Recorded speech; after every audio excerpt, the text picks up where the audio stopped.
So guys, magluto tayo na lumpiang shanghai. Ito yung ingredients natin. Isang carrot, half na bombay, onion, garlic, 5 garlic, and guys, lagyan din natin ng pineapple. At saka asin at saka paminta.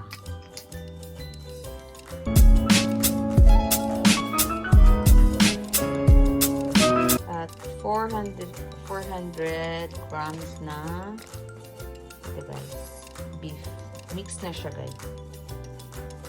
Ano guys, ito ilagay natin yung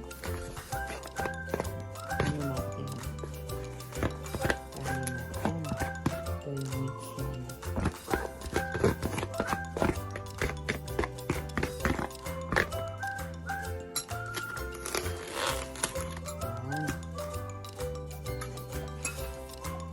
Tapos kay ito yung onion. Paano siya?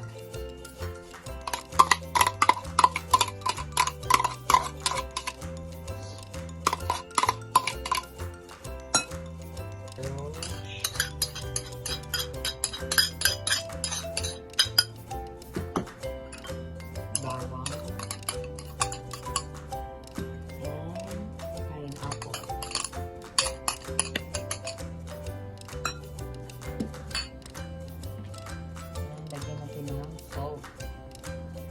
Guys, stop it na ang yung paper.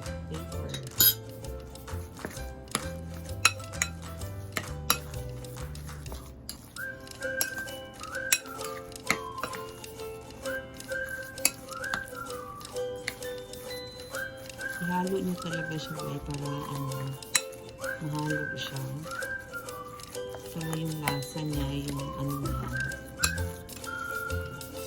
Haluin nyo talaga siya ninyo ng maigi para mamix yung niya, yung lasa niya talaga. Tsaka yung kung kulang siya ng asin, kasi dinagdagan ko siya ng asin, lagyan nyo na siguro ng 1 tablespoon and 1 teaspoon kunti siya, tsaka paper. Dagdagan nyo, tsaka tikman nyo yung lasa kung kayo na magtansya guys, kung niya, kung gaano ka, yung nyo, kung kaano nyo, kaano kadami, tsaka tikman nyo siya kung gaano din kaano yung asin nyo. Kayo na kung, kasi lang to 400 grams, kaya lang yung asin nilagay ko. Masyadong marami, maalat kasi siya, kaya ito guys.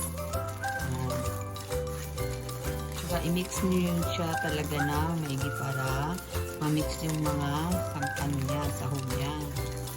Lagyan natin po siya ng additional natin siya ng pineapple. Kaya, Shanghai with pineapple.